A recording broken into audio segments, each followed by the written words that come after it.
Hola, mis queridos hermanos. Eh, Ahora empezaremos ya la última parte de este pequeño seminario, de este pequeño grupo de enseñanzas y esperamos que Dios nos ayude para hacer una bendición para ustedes. En esta última parte, eh, en las primeras partes hemos hablado, ¿no?, iniciando ver un poco a la iglesia, ¿no? La primera parte y empezar a ver qué es lo que Dios quiere cambiar para que su iglesia sea una iglesia que lo represente como debe ser, que cumpla el propósito para el cual Él la creó.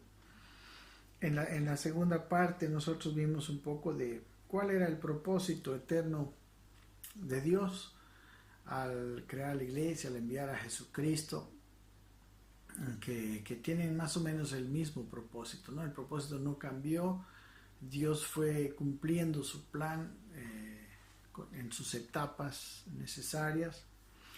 En la tercera parte de este estudio nosotros vimos cómo, digamos, más específicamente cómo Dios quiere ser conocido, visto, primero fue a través de Jesucristo ahora, y por último a través de su iglesia, ¿no? Cómo quiere ser representado, cómo quiere ser santificado a través de su iglesia. El nombre de Él quiere que se sea santificado a través de su iglesia. Ahora vamos a mirar en la última parte cómo Dios está en la tarea de edificar su iglesia a través del Espíritu Santo, su palabra, los ministros que Él ha llamado, ¿no? Es muy importante entender, yo creo que muchas veces personas con muy buena voluntad están queriendo hacer la obra del Señor, pero no necesariamente están edificando a la manera de Dios. Esa es mi percepción muy particular. Puede que tenga razón, no, solo Dios conoce eso. Pero vamos a mirar cómo hay en la palabra de Dios modelos, formas. Dios no ha dejado nada al azar, ¿no? Y obviamente extrayendo de su palabra y con la ayuda del Espíritu Santo, la ayuda indispensable del Espíritu Santo, trataremos de entender un poco más acerca de este tema. ¿Ok? Entonces volveremos a recalcar estos dos puntos con los cuales nadie puede dejar de terminar entendiéndolos y teniéndolos casi de memoria. Dios diseñó la iglesia para mostrarse y para que ser representado a través de ella. Mostrarse a un mundo que no puede verlo en la forma que Él es, espíritu. Él quiere mostrarse a través de gente visible. Lo quiso hacer a través de Adán,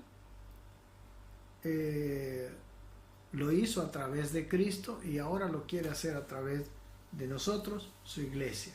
Y también Dios quiere ser representado porque quiere que la tierra sea llena del conocimiento de Jehová, así como las aguas cubren la mar. La iglesia tendrá que llegar a ser llena de ese conocimiento. Y es la única forma en que Dios restaurará esa creación y llegará a completar la creación que Él inició, ¿no? En los tiempos que Él sabe. ¿Okay? Entonces nosotros podemos decir que Dios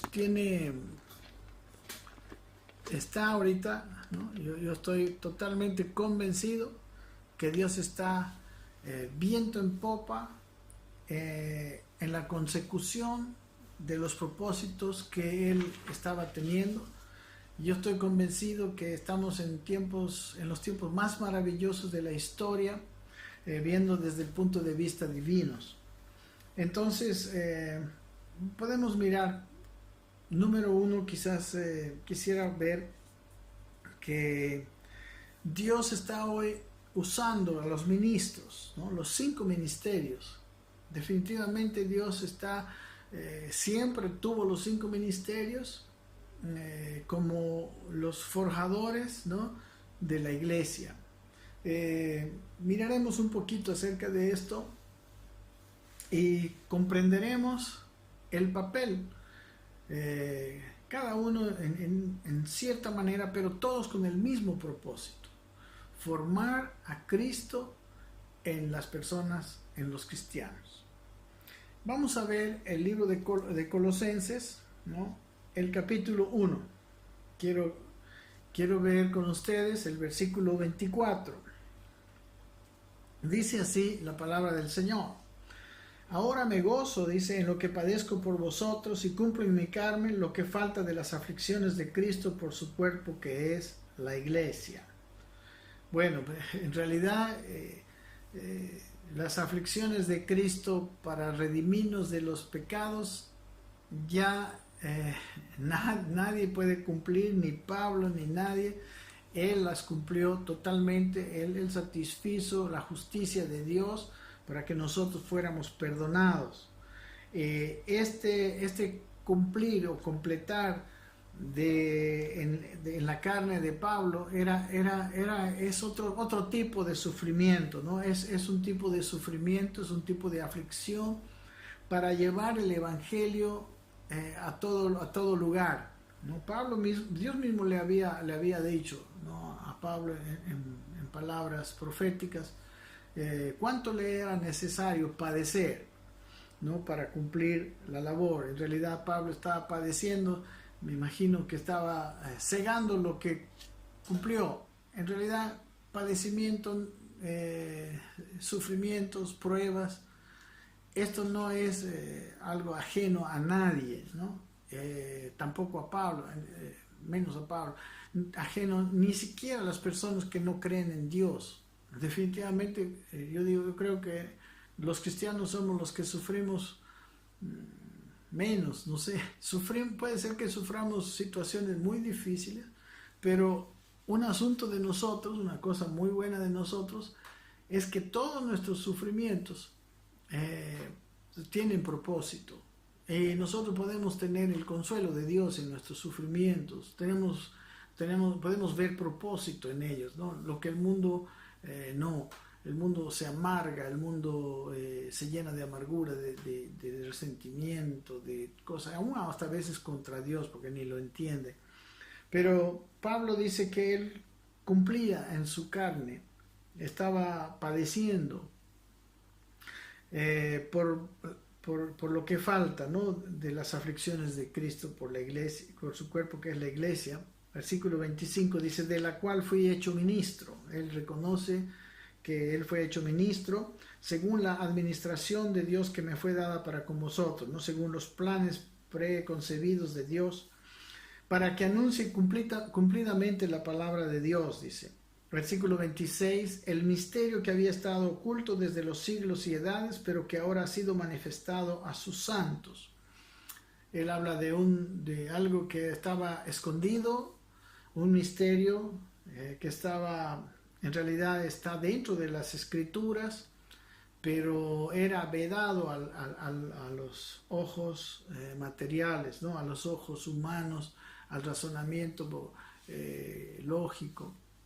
En realidad, muchas cosas de las que dijo Jesús, él dijo, es el Espíritu Santo el que va a traer entendimiento acerca de estas cosas, ¿no? Él envió al Espíritu Santo para que les revele, porque él, por ejemplo, les dijo a los apóstoles: ahora hay muchas verdades que ustedes no pueden sobrellevar, que no pueden entender, ¿no? Pero cuando yo me vaya, el Espíritu Santo vendrá, ¿no?, y les traerá el entendimiento de estas cosas. Versículo 27 está hablando de un misterio escondido entre los siglos y edades. Dice: a quienes Dios quiso dar a conocer las riquezas de la gloria de este misterio. O sea, un misterio con riquezas y con gloria entre los gentiles, que es, dice, Cristo en vosotros, la esperanza de gloria. El misterio escondido, el misterio que es el propósito principal de la labor de Dios y la labor de Cristo en esta tierra. Cristo en vosotros, la esperanza de gloria. Cristo en nosotros nos traerá la gloria necesaria, por ejemplo en Juan 17, para que seamos uno y para que a través de ser ese uno el mundo conozca. En la gloria que va a tener las obras que manifestarán al Padre, ¿no? Entonces el misterio es que solamente Cristo en nosotros haría posible la presencia de esta gloria. Versículo 28, a ese Cristo en vosotros, dice: a quien anunciamos, amonestando a todo hombre y enseñando a todo hombre en toda sabiduría, a fin de presentar perfecto en Cristo Jesús a todo hombre. Su labor era enseñar, amonestar, enseñar en toda sabiduría, con un propósito: presentar perfecto. La palabra perfecto es la palabra teleios, completo, llevado a su máximo desarrollo en Cristo Jesús a todo hombre, ¿no? La naturaleza de Cristo a su máximo desarrollo en el hombre, a fin de que quizás como Él podamos todos nosotros llegar a decir, ¿no? Como Él dijo en su carta a los Gálatas 2:20, con Cristo estoy juntamente crucificado. Dice: más, ya no vivo yo, mas vive Cristo en mí. Esa es aquello que él hacía, ¿no? Y él no solamente quiere presentarnos en Cristo, en realidad ya estamos en Cristo, pero Él quiere presentarnos perfectos en Cristo Jesús. Amén. Ese es el fin de Él. Él entendía claramente el fin de su ministerio, para qué había sido ministro, ¿no? Para administrar esas verdades, ese misterio oculto. Entonces Él dice: yo sé que tengo que presentar perfecto en Cristo Jesús a todo hombre. Versículo 29 dice: para lo cual también trabajo, luchando según la potencia de Él, la cual actúa poderosamente en mí. Su trabajo era con la potencia de Dios, la cual operaba poderosamente. Él decía: yo tengo el respaldo de Dios para esta labor. El ministro de Dios, llamado por Dios, tiene el respaldo de Dios para lograr esta labor. Amén. A todo hombre que bueno, obviamente, como hemos visto en Juan 15, que tiene vida, que participa de la savia de la vida de Dios en él, ¿no? Y sigue diciendo en el siguiente versículo, Colosenses 2:1, dice: porque quiero que sepáis cuán gran lucha sostengo por vosotros y por los que están en la Odisea, y por todos los que nunca han visto mi rostro, para que sean consolados sus corazones, unidos en amor, hasta alcanzar todas las riquezas de pleno entendimiento, a fin de conocer el misterio de Dios el Padre y de Cristo. Entonces Él estaba ese trabajo luchando, dice, con una gran lucha, con la fuerza y la potencia de Dios, para, dice, que ellos alcancen a conocer todas las riquezas de pleno entendimiento, ¿no? Donde llegarían a conocer a Dios el Padre y también a Cristo.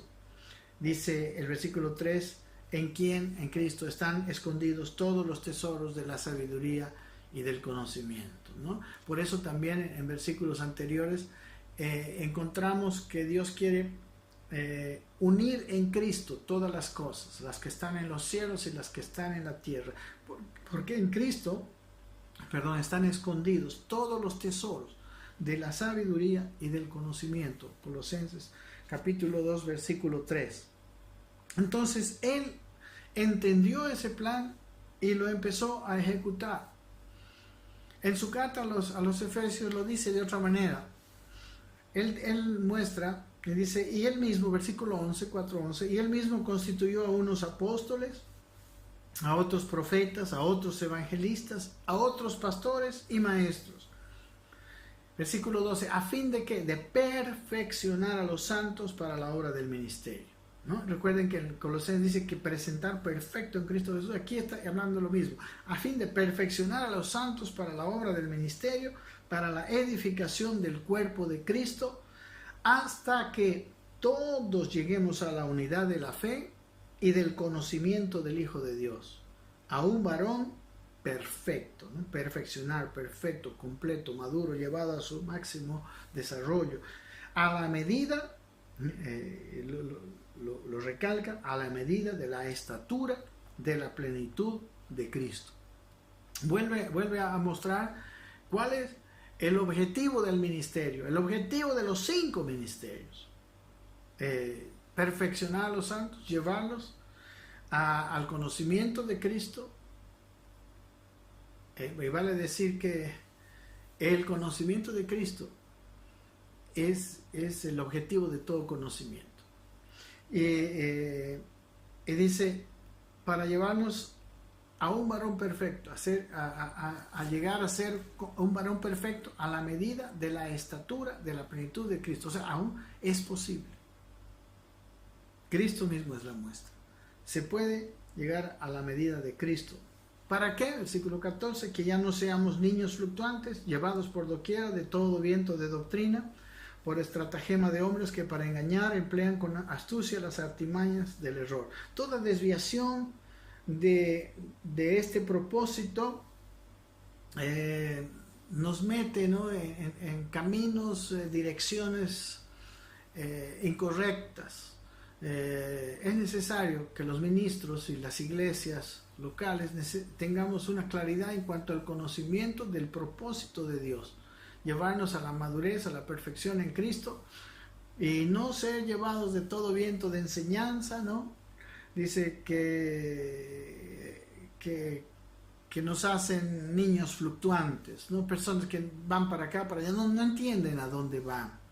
Dios quiere ahora, por medio de esta palabra, mostrarnos puntualmente el motivo del ministerio, llevarnos a la medida de la estatura de la plenitud de Cristo, ¿no? Para que no estemos corriendo de aquí para allá por estratagema humana, dice, que nos hace ir al error.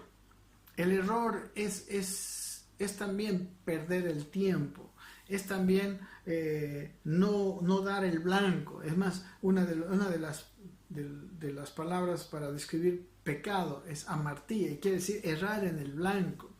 Podemos estar errando en el blanco, queriendo hacer la voluntad y la obra de Dios, cuando la obra de Dios no la entendemos.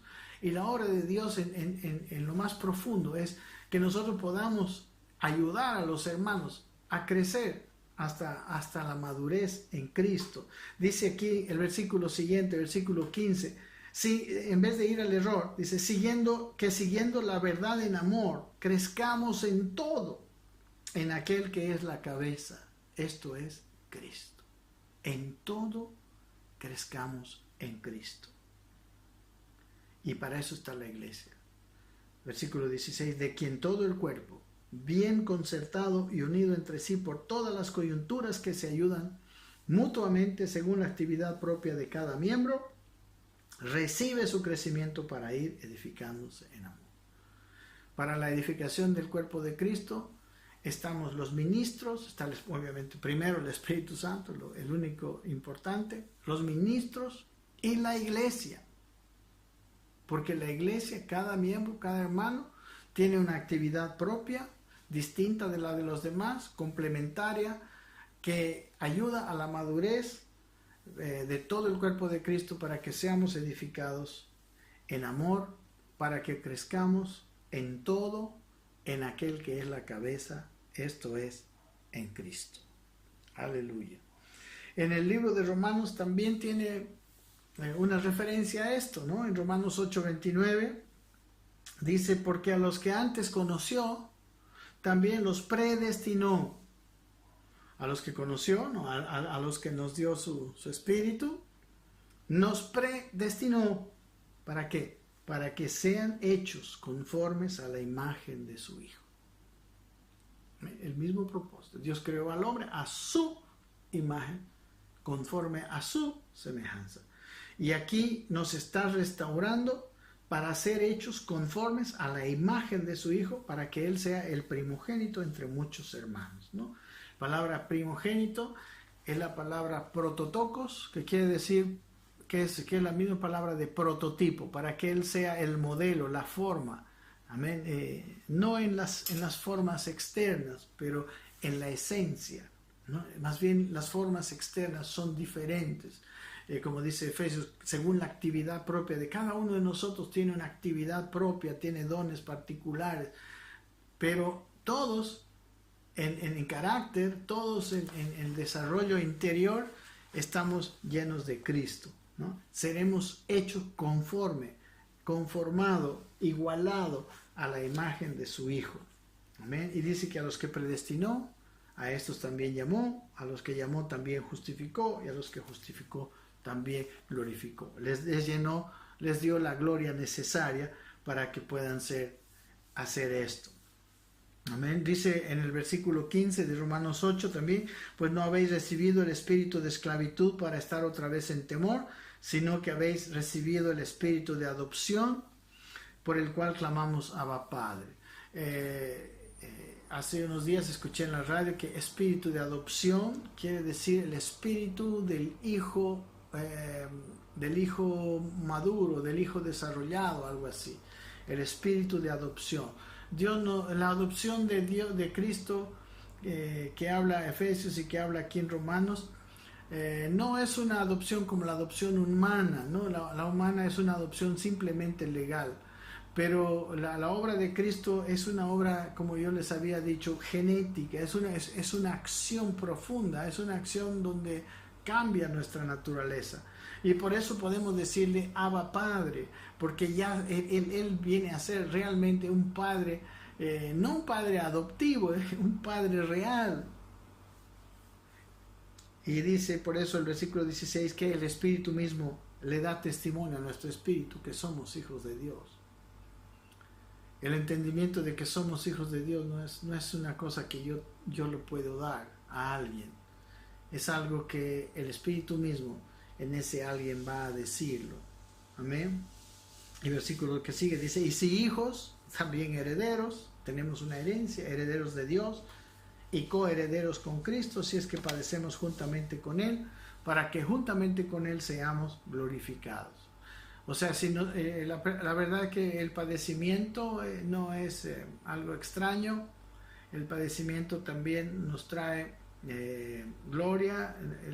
Por ejemplo, hemos visto que el pueblo de Israel no podía entrar a la tierra prometida de una manera correcta si no pasaba por desierto. El desierto es necesario antes de la tierra prometida. Y aquí, antes de que, digamos, seamos receptores y administradores de la gloria, nosotros tendremos que padecer. Dice, si es que padecemos juntamente con Él, para que juntamente con Él también seamos glorificados. Pero dice el versículo 28, pues tengo por cierto que las aflicciones del tiempo presente no son comparables con la gloria venidera que en nosotros ha de manifestarse. Hay una gloria que se va a manifestar en nosotros, ¿sí? Vale la pena aprovechar las aflicciones en el tiempo presente, porque ellos nos traerán una gloria mucho mayor. Y el versículo 19 sigue diciendo, porque el anhelo ardiente de la creación es aguardar la manifestación de los hijos de Dios. La creación está aguardando, está esperando, dice, y con un anhelo ardiente. Hay en lo profundo de toda la creación un entendimiento de que algo tiene que pasar, de que alguien tiene que traer, ¿no?, el conocimiento de Dios, porque la creación está sufriendo, porque la creación fue llena del conocimiento de Satanás y la creación fue sujetada a vanidad. Dice más adelante, porque la creación fue sujetada a vanidad, no por su propia voluntad, sino porque el que la sujetó en esperanza, el pecado de Adán. Versículo 21, porque también la creación misma, dice, será libertada de la esclavitud de corrupción a la libertad gloriosa de los hijos de Dios. Aquí esta es una palabra profética. La creación será libertada de la esclavitud de corrupción, de la esclavitud de vanidad, ¿no?, de la esclavitud como dice, sí, de la palabra corrupción, ¿no?, de muerte a una corrupción de una libertad gloriosa que tienen los hijos de Dios. Dice versículo 22, porque sabemos que toda la creación gime a una y aún está con dolores de parto hasta ahora. La creación está esperando lo que Dios quiere hacer con su iglesia. Amén. Entonces nosotros podemos entender que Dios tiene una obra grande que hacer, tiene un plan precioso, perfecto, que afectará no solo a la gente, sino a la creación misma. Hemos visto en Efesios que aún al mundo espiritual será afectado por la obra del Señor. En su carta a los Gálatas, él dice igualmente, ¿no? Estamos hablando del ministerio, el propósito del ministerio. En Gálatas, miren lo que les dice, capítulo 4, 19, hijitos míos, les dice, por quienes vuelva a sufrir dolores de parto, ¿hasta qué? Hasta que Cristo sea formado en nosotros. En todas sus cartas. Pablo la tenía clara. Nosotros necesitamos tenerla clara. Y obviamente, yo no puedo ayudar a alguien a que Cristo sea formado en él si Cristo no ha sido formado en mí. Cristo debe ser formado en mí y él también, ¿no? Este Cristo que sea formado en mí hará que mi persona pueda acercar a Cristo a todos los que no pueden ver, porque no son no han nacido de nuevo, no son seres espirituales, están muertos espiritualmente. Pero sabe que Dios no puede trabajar con una iglesia inmadura. Una persona que no ha sido perfeccionado, por eso que no ha sido llevado a la madurez, no podrá representar a Dios. Dice en el mismo capítulo 4 de Gálatas, el versículo 1 dice así: pero también digo, dice, entre tanto que el heredero es niño, en nada difiere del esclavo, aunque es señor de todo. Dice que el heredero es heredero, pero en su etapa de niñez, cuando es niño, no tiene ninguna diferencia con el esclavo. A veces no vemos diferencias entre una persona que conoce al Señor y una persona que no, o sea, una persona que está en la iglesia y una persona que está fuera de la iglesia. Y a veces el comportamiento de algunos que están adentro es peor. Su vida en nada difiere del esclavo, aunque ellos han nacido de nuevo, aunque ellos han recibido la vida de Dios, pero están en un estado de niñez. Y cuando están en un estado de niñez espiritual, por más que sean herederos, como dice este versículo, no tienen ninguna diferencia con el esclavo. Y dice, aunque es señor de todo, aunque han recibido potencialmente todos los recursos, aunque potencialmente tienen todos los genes, ¿no? Cuando un bebé ha sido engendrado entre el papá y la mamá, en su ADN está toda la información genética para cuando ellos sean completamente desarrollados. Pero hasta que no sean desarrollados, ellos no pueden manifestar, no pueden mostrar. Y aquí dice, en lo espiritual, es un ejemplo maravilloso, perfecto. El que es niño no tiene ninguna diferencia con el esclavo, aunque es señor de todo. No lo podemos representar a Dios en un estado de niñez espiritual. Por lo tanto, la iglesia debe ser edificada a través de los ministros y a través del Espíritu Santo. Dios mismo, como dice en Hebreos capítulo 12, Él al que ama disciplina, Él disciplina porque Él quiere ver formado a su Hijo en todos los que ha engendrado. A todos los que les ha dado vida, Él quiere ver que esta vida llegue a tomar totalmente control y posesión y esta vida sea totalmente desarrollada para que Él pueda ser representado. Santificado sea tu nombre significa esto. Y vamos a mirar que la iglesia es edificada cuando deja el estado de niñez, porque en el estado de niñez es imposible edificar la iglesia. Ok, aquí terminamos el primer video de esta cuarta parte. Gracias mis hermanos, ahorita continuamos.